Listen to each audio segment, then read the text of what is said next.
এখানে আমি গরুর মাংস কেটে ধুয়ে পরিষ্কার করে নিয়েছি। সাইজটা আমি মাঝারি আকারে করে নিয়েছি। মাংসটা আমি একবারে মাখিয়ে রান্না করব, তো এর জন্য আমি এখানে পেঁয়াজ কুচি দিয়ে দিচ্ছি।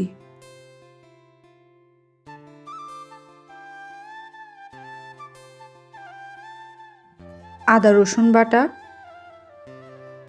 বাদাম বাটা, স্বাদ মতো লবণ, লাল মরিচের গুঁড়া, জিরা ধনিয়ার গুঁড়া, হলুদের গুঁড়া, গরম মশলা অল্প করে, দারচিনি,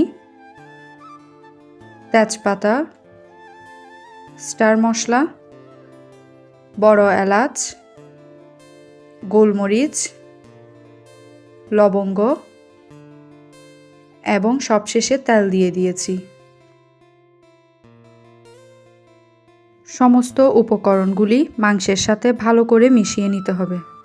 মাংসতে উপকরণ দেওয়া যদি ঠিকঠাক থাকে এবং সেই সাথে মাখাটা ভালো হয়, তাহলে ইনশাল্লাহ মাংস খেতে ভালো লাগবে।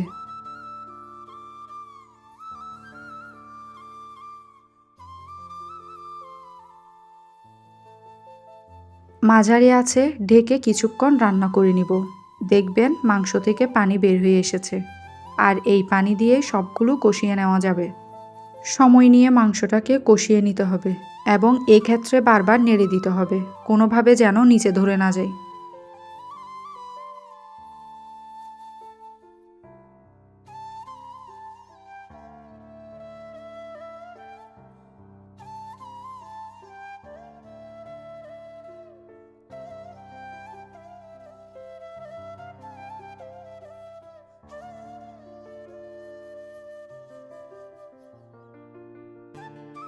মাংসের তেলটা যখন উপরে ভেসে উঠবে, ধরে নিতে হবে কষানো শেষ। তো এই পর্যায়ে এসে আমি ফুটন্ত গরম পানি মাংসের মধ্যে দিয়ে দিচ্ছি।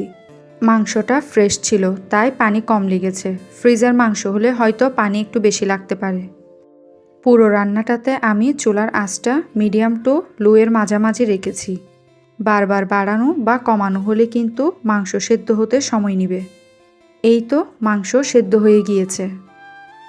এখন শুধু ঝোলটা একটু টানিয়ে নিলেই হয়ে যাবে। তো এর মাঝে আমি দিয়ে দিচ্ছি কয়েকটি গোটা কাঁচামরিচ, গরম মশলা আর গোলাপ জল।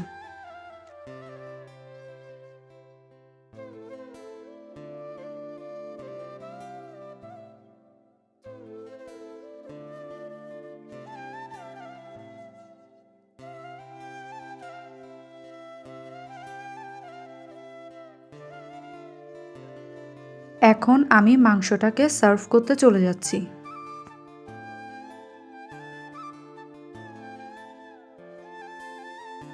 এটা কিন্তু খেতেও বেশ মজা হয়েছে।